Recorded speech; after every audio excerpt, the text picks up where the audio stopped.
मित्रों, कुंडलिनी जागरण क्या है और हम अपनी कुंडलिनी शक्ति को कैसे जगा सकते हैं, इस पर बहुत मित्रों ने मुझे प्रश्न पूछा है, तो उस पर आज हम डिस्कस करेंगे। ये प्रश्न अच्छा है, उठना चाहिए। किसी भी आत्मखोजी को, आत्म साधकों के लिए, क्योंकि जानना आवश्यक है हमारे अंदर कैसी शक्ति है और उसकी क्षमता कितनी है। तो उस हिसाब से हम उस शक्ति का उपयोग कर सकते हैं, और अच्छे से उपयोग हमने अपने अंदर की शक्ति को किया तो उस शक्ति के कारण हम ध्यान में जा सकते हैं। तो मित्रों, पहले समझेंगे कि क्या है कुंडलिनी शक्ति। ये इसको कुंडलिनी क्यों बोला कि जैसे सांप होता है, सांप को जब आराम से बैठा हुआ होता है तो वो कुंडल मार के वो बैठा हुआ होता है, अर्थात वो अपनी शक्ति को एकदम सिकुड़ के बिल्कुल बेहोश जैसा रहता है, आलस नीरस लगता है कि इसके पास कोई शक्ति ही नहीं है। तो इस तरह वो बैठता है, मगर वो कुंडल मार के बैठता है, अपनी कुंडलिनी पावर को वो दबा के बैठ रहा होता है। मगर जब भी उसको किसी शत्रु का डर हो, कोई दुश्मन आगे आए, तो वो अचानक से उठ जाएगा। और सांप इस तरह से भी उठ सकता है कि जैसे ज़मीन पे उसकी पूँछ हो, वो फिर आकाश में उड़ जाए। तो इस तरह से भी सांप खड़ा हो सकता है। तो उसके पास इतनी एनर्जी थी, इतनी खड़े होने की एनर्जी थी, मगर वो सोया था जब उस वक्त पता ही नहीं था कि इसके पास ये शक्ति भी है। तो ऐसे ही आदमी के अंदर सभी, जिसकी भी पास बॉडी शरीर होगा तो शरीर में ये शक्ति होगी। अगर सांप के पास है तो सभी के पास ये होंगे। तो आदमी के पास भी है इस किस्म की शक्ति। जैसे आपका कुछ काम नहीं, कुछ कहीं जाना नहीं है, ऐसे आलस में आप चल रहे हैं या कहीं बैठ रहे हैं, तो उस वक्त लगेगा कि जैसे आपके पास कुछ पावर ही नहीं है। आपको भी नहीं लगेगा कि मेरे पास कुछ बहुत पावर है, मैं कुछ अनूठा कर सकता हूँ। ये बात आप नहीं मानेंगे। मगर उसी वक्त अगर आपके पीछे कोई आया पिस्तौल लेकर, बंदूक लेकर, तो आप अचानक से जग जाएंगे और आप वहाँ से भागने लगेंगे, और इतनी ज़ोर से आप भाग सकते हैं कि वो आपको टच नहीं कर सकेगा। तो इतनी पावर कहाँ थी? ये पावर भी ऐसे ही कुंडल मार के हमारे अंदर सोई थी, मगर उसका काम नहीं था उस पावर का, इसलिए हम अपना बेहोश में चल रहे थे। तो कुछ काम आ गया तो वो पावर फिर जगने लगी, वो और करने लगी। तो जब आदमी क्रोध में होता है, आपने देखा होगा, इतना बड़ा पत्थर भी उठा सकता है क्रोध में। उस वक्त उसकी पावर जो है कहाँ से आई?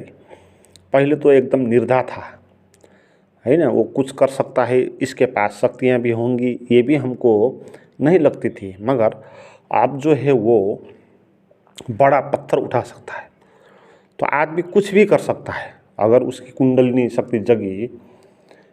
यानी कि बात ये समझनी है कि हमारे पास बहुत सारी एनर्जियाँ हैं, ये बात सच है। इसलिए तो हम इस किस्म की सिचुएशन में उस एनर्जी का अनुभव करते हैं, वो एनर्जी प्रकट होती हैं।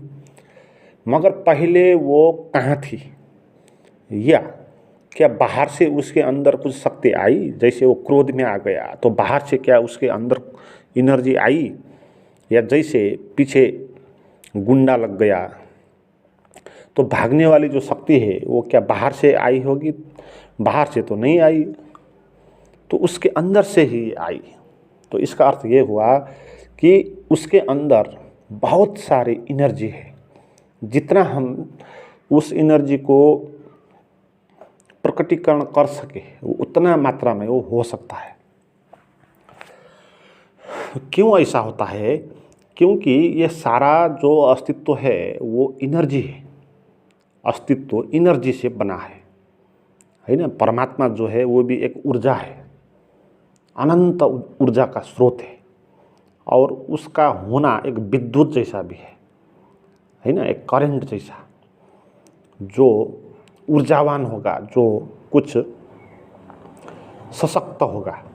तो इस किस्म का सशक्त एनर्जी जो चारों तरफ फैली हुई है, आदमी के अंदर भी बाहर भी, हमारे शरीर से इतनी आ रही एनर्जी, तो बहुत और के शरीर में भी बहुत सारी एनर्जी आएंगे। तो सबकी एनर्जी अगर आप मिला दोगे तो कितनी बड़ी एनर्जी हो सकती है। उसका नाम है परमात्मा, उसका नाम बोलते हैं अस्तित्व, जो सभी तरह फैला हुआ है। तो इतना एनर्जी है उसके पास। तो एक आदमी के अंदर भी वो एनर्जी है, इसलिए उसके पास एनर्जी आती है। आदमी ऐसा नहीं है ना, जैसे एक आपने सवारी साधन ले ली, जैसे आपने बाइक खरीद ली, तो बाइक की स्पीड का एक लिमिटेशन होगा, है ना। वो एक स्पीड से आगे ज़्यादा नहीं बढ़ सकेगा, है ना। हो सके 4 नंबर 5 नंबर 6 नंबर गियर में आप उसको लगाओ और फुल स्पीड दे दो, तो जितना भी तेज़ वो जाए फिर भी उससे आगे और स्पीड उसके पास नहीं होगा, है ना। मशीन के पास इस किस्म का होता है, क्योंकि एनर्जी उसकी जो है उसके अंदर तो है, मगर वो एनर्जी स्रोत से नहीं जुड़ी है, अलग है, स्रोत से अलग है। वो एनर्जी कैसे बनती, वो एनर्जी पेट्रोल से, डीजल से, है ना, एनर्जी निकालना पड़ता है, तो उस हिसाब से वो एनर्जी निकलती है। तो इसीलिए उसका लिमिटेशन है। मगर शरीर के अंदर जो एनर्जी है वो एनर्जी परमात्मा से जुड़ी हुई एनर्जी है।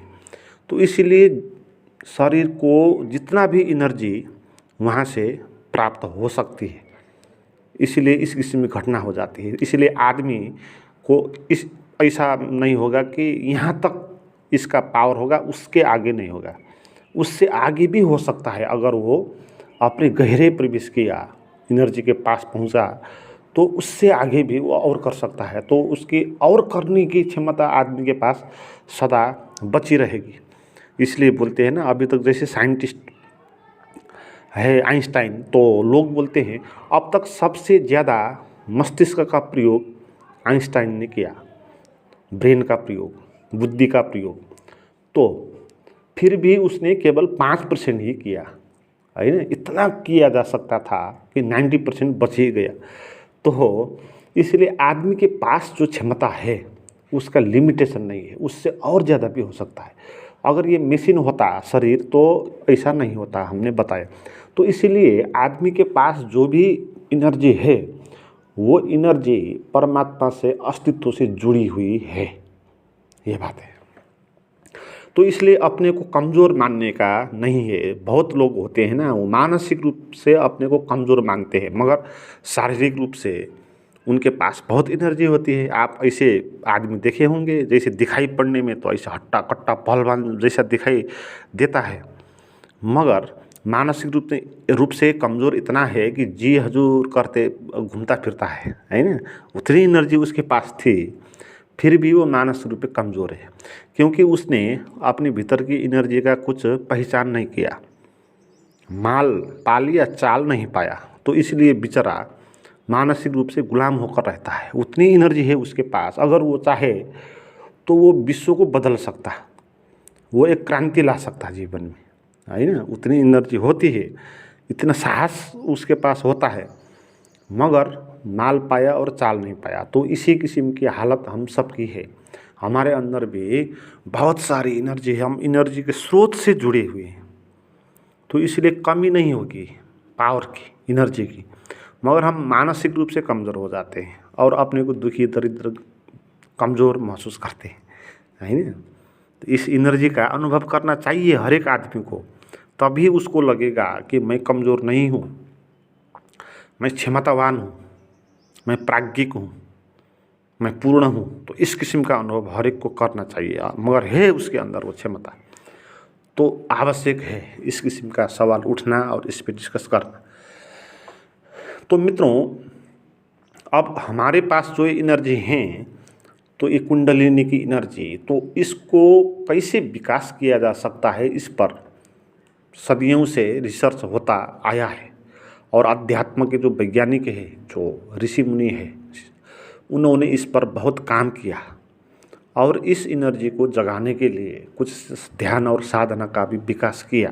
तो अगर आपने उसको समझेंगे, उसको अच्छी तरह से साधेंगे, तो आपका भी ये अनुभव होगा। क्योंकि बात ये है कि ये एनर्जी तो हमारे पास है, अगर नहीं है तो ये मुश्किल होता है, मगर है ही, केवल इसको जगाना है ना।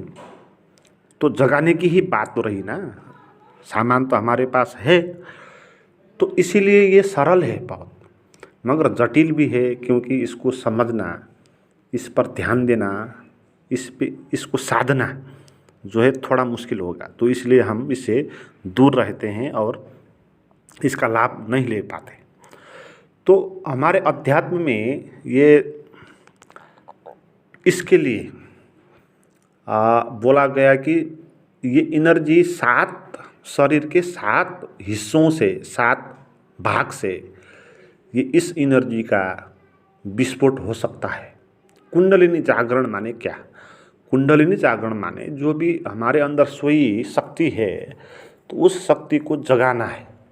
तो जगा के एनर्जी ही एनर्जी बनाना अपने भीतर, और उस एनर्जी और जो परमात्मा की एनर्जी है वो एक हो जाएगी। तो आपको ऐसा अनुभव होगा कि जैसे आपको किसी एनर्जी ने घेरा है चारों तरफ से, एनर्जी ही एनर्जी है। आप कुंडलिनी जागरण में ऐसा अनुभव होगा। आपको अपने शरीर का नहीं होगा एहसास, शरीर का पता नहीं होगा, मगर आपको एनर्जी का भी शरीर है ना, उस शरीर को आपको अनुभव होगा। बिल्कुल दूसरे खाल का शरीर आपको अनुभव में आएगा, वो शरीर एनर्जी का अनुभव होने वाला शरीर। अभी का जो हमारा ये शरीर का अनुभव है, ये तो कमजोरी, दुख, दर्द, पीड़ा, चिंता, इस किस्म का अनुभव देने वाला है। तो मगर वो वाला जो एनर्जी का अनुभव होगा, उसमें हम एनर्जी ही हो जाएंगे, है ना। वो एनर्जी हमारा शरीर का हिस्सा बन जाएगी और हम एनर्जी से आपूरित हो जाएंगे, है ना। तो ये कुछ इस किस्म का अनुभव होगा। तो ध्यान का भी ये अनुभव है, अध्यात्म का, आत्मज्ञान का भी ये अनुभव है। तो इसीलिए आत्मज्ञान के लिए कुंडलिनी को शक्तिशाली प्रयोग माना है। तो मित्रों, ये एनर्जी हम इस किस्म से जागृत करने के लिए उसको क्या करना होगा कि उसमें हमको डूबना होगा, या उसको हमने मौका देना होगा कि वो जगे, उस पर चोट करना होगा, है, तभी वो जगेगी। जैसे सांप को जगाने के लिए क्या करना पड़ता, उसको चोट करना पड़ता है ना, उसको कुछ धकेलना पड़ता, तो नींव खोजना पड़ेगा उसको, तभी वो जगेगा। तो हम भी अपने भीतर का जो एनर्जी है, इस पर चोट करना है और इसको ध्यान देना है और इसको जगाना है। तो हम 7 जगह हमारे पास ऐसी है जहाँ से हम इस एनर्जी को जगा सकते हैं। जगाने का मतलब होगा कि वो प्रकट हो जाए और बाहर की जो एनर्जी है, अंदर की जो एनर्जी है, उससे एक हो जाए, है ना। तो उस भीतर की एनर्जी में, उस स्रोत में पहुंचना है ना। जब स्रोत में पहुंचेंगे तभी हमारी कुंडलिनी जागृत होगी। तो स्रोत में पहुंचने के लिए कुछ द्वार बता गया हमारे शरीर में, उस 5-7 ऐसे द्वार हैं। उस द्वार से, उसके सहारा से हम भीतर घुस सकते हैं, है ना, या बाहर आ सकते हैं। एक ही बात है, भीतर और बाहर एक ही बात है, क्योंकि जो सत्य का अनुभव है वो न बाहर है न भीतर है, उसके लिए एक ही जगह होता है। तो बाहर से भी हम उसका अनुभव कर सकते हैं, अंदर घुस के भी उसका अनुभव कर सकते हैं। तो ये 7 शरीर के, मगर हम शरीर में बंधे हुए हैं, तो इसलिए शरीर में इस किस्म के 7 केंद्र माना गया, जिसको चक्र बोलते हैं। तो उस चक्र के रास्ते से या एनर्जी बाहर आएगी या अंदर जाएगी, ठीक है, दोनों तरफ से अपने स्रोत में पहुंच जाएगी। तो इस किस्म का 7 चक्र कहाँ भाई ये चक्र जो होते हैं ये शरीर के अंग नहीं होते, ठीक है। ये आंतरिक जो एनर्जी का शरीर है, भीतर का सूक्ष्म शरीर है, तो उसकी बात है ये, बाहर की शरीर की बात नहीं है। मगर सूक्ष्म शरीर भी स्थूल शरीर से जुड़ा हुआ होता है, तो जुड़ने के लिए वो भी उस किस्म का सतह, उसका आकार में वो रहेगा। तो इसलिए जहाँ पर भौतिक शरीर का चक्र होगा, जैसे आज्ञा चक्र जहाँ होगा, अंदर ठीक सूक्ष्म शरीर का भी ऐसा ही एक आज्ञा चक्र होगा, है ना। तो यहाँ से वहाँ तक जाना है। तो मित्रों ये जो 7 चक्र है, ये चक्र कहाँ कहाँ पर बताया, एक जहाँ पर पूँछ होता है ना, बैक साइड में जहाँ पर पूँछ होता है, तो एक उसको चक्र बोला है। तो सबसे निचला चक्र बोला है, तो वहाँ से भी हम जा सकते हैं बाहर भीतर, मगर वो थोड़ा मुश्किल मार्ग है उसको, है ना। वहाँ से जो करते हैं ना, तो उनको हठ योगी बोलते हैं। बहुत ध्यान, तपस्या, बहुत मेहनत करने वाली बात होती है उसमें से, क्योंकि वो एनर्जी का सबसे निचला रूप है ना। निचले रूप से एनर्जी उठना थोड़ा मुश्किल होगा। जितना ऊपर का चक्र होगा उतना क्या हो जाएगा कि एनर्जी सुगम हो जाएगी। तो इसलिए सहस्रार से या आज्ञा चक्र से एनर्जी को महसूस करना वो सबसे अच्छा अनुभव होता है। मगर कई लोग होंगे जो उस सबसे निचला जो चक्र है वहाँ से भी सत्य का अनुभव कर पाएंगे, मगर क्योंकि रास्ता तो वहाँ पर है। और एक महत्वपूर्ण बात इसमें ये जाननी है कि परमात्मा जो है ये पूर्ण है। जहाँ भी पूर्णता होगी वहाँ उसका अनुभव होगा, क्योंकि उसके जैसा स्वभाव उसका मिलेगा। इसलिए अगर आपने क्रोध भी पूर्ण तरीके से किया तो आपको शांति का आनंद हो जाएगा, मगर पूर्णता से होना चाहिए। बस आप गलत काम भी पूर्णता से कर लो, आप सही रास्ते पे आ जाओगे, क्योंकि पूर्णता कर देती है बात। आपने क्या की, काम क्या किया, वो इम्पोर्टेंट नहीं है, काम पूर्णता से किया कि नहीं किया। तो इसीलिए अगर पूर्णता से किसी ने निचले चक्र से भी उसकी साधना किया तो वहाँ से भी उसका कुंडलिनी जागृत हो सकता है। तो ऐसे दूसरा चक्र बोला गया जहाँ पर हमारे ये वो होता है, नाभि होता है ना। नाभि के नीचे 2 इंच नीचे बोला उसको, नाभि से वो केंद्र है, तो वहाँ से भी हो सकता है। और तीसरा बोला गया ये छाती पर, है ना, हृदय चक्र बोलते हैं। ऐसे ही चौथा बोला गया कंठ पर, है ना। फिर उसके ऊपर का चक्र बोला गया आज्ञा चक्र पर, तो फिर सबसे अंतिम सहस्रार पर। अब कितने चक्र हुए आप जान ले, वो संख्या उतनी महत्वपूर्ण नहीं है, मगर आपको कहाँ पर एनर्जी का महसूस होता है उस पॉइंट को देखना है हमको। एनर्जी कहाँ पर चलमलाती है आपकी, है ना, कहाँ एक्टिव होती है। आप आज्ञा चक्र पर अगर एनर्जी का महसूस ज़्यादा होता है कि सहस्रार पर होता है कि आपका हृदय चक्र पर, हृदय में आपको एनर्जी का महसूस ज़्यादा होता है या नाभि के नीचे होता है, तो वो आपका रास्ता होगा। आप वहाँ से अंदर बाहर जा सकते हैं। वहाँ पर आप एनर्जी को एक जगह पर केंद्रित करके उसके स्रोत पे आप जा सकते हैं। तो उसके लिए आपको साधना करनी होगी। तो साधना जो है, ध्यान जो है, वो वास्तव में जो ध्यान करेंगे उनका चक्र जो है अपने आप खुलेंगे। तो चक्र खोलने के लिए और कोई करना नहीं है ना। ध्यान ही सबसे अच्छा मार्ग है। जो कुछ भी आप ध्यान करते हैं, निर्विचार होने वाला ध्यान, शांति होने वाला ध्यान, आनंद होने वाला ध्यान, क्योंकि आनंद शांति जहाँ होगा वहाँ कुंडलिनी भी जागृत होगी। तो इसलिए इसको जगाने के लिए और कोई साधना करने की आवश्यकता नहीं है। मगर बहुत लोग जो है इसके लोभ में पड़ गए। कुंडलिनी खूब पावरफुल होती है, प्रकट होती है, वो होती है, उसको जगाना है, और लोग जो उसको जगाने के लिए बहुत किस्म का साधना और ध्यान और कुछ कुछ करते हैं। तो उससे और विकृत हो सकती है, क्योंकि जितनी बड़ी शक्ति होगी अगर उसका सही दिशा निर्देश आपने नहीं दिया तो आप विकृत होगी। तो इसलिए बहुत सारे लोग कुंडलिनी के नाम पर बहुत पथभ्रष्ट भी हो गए। तो मित्रों, इसीलिए कुंडलिनी को जगाने के लिए और कोई आवश्यकता नहीं है। आप ध्यान करेंगे तो ध्यान में शरीर शिथिल कर देंगे, शिथिल करने के बाद मन को भी शिथिल कर देंगे और शांत हो जाएंगे। तो आपके भीतर की जो एनर्जी है वो अपने आप किसी एक जगह पर इकट्ठी हो जाएगी, ठीक है, जहाँ पर भी हो सकती है। तो जहाँ पर वो इकट्ठी हो जाएगी वहाँ से फिर रास्ता खुल जाएगा। तो इसीलिए ध्यान ही असली बात है। ध्यान, ये चक्रों को जगाने के लिए, कुंडलिनी को जगाने के लिए ध्यान बहुत अच्छी बात है। तो मैं यही सलाह दूंगा, आप और हरकत करने से विकृत भी हो सकती है एनर्जी। तो इसका सही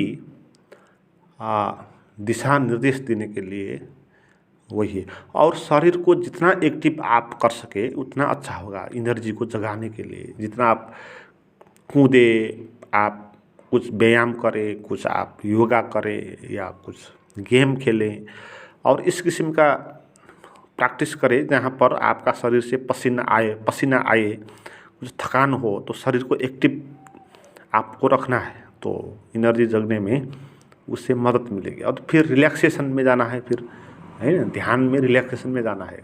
तो रिलैक्सेशन में क्या हो जाएगा कि एनर्जी अपने आप जहाँ पर है वहाँ से सिकुड़ के अपने सेंटर में आएगी और सेंटर से उसका आगामी का यात्रा होगा। तो मित्रों, आप इस किस्म का मेडिटेशन करना चाहते हैं तो मुझे मेरी प्राइवेट गाइडेड मेडिटेशन की साधना की वीडियो आप देख सकते हैं।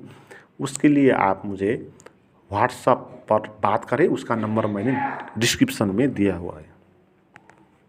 तो इतना ही।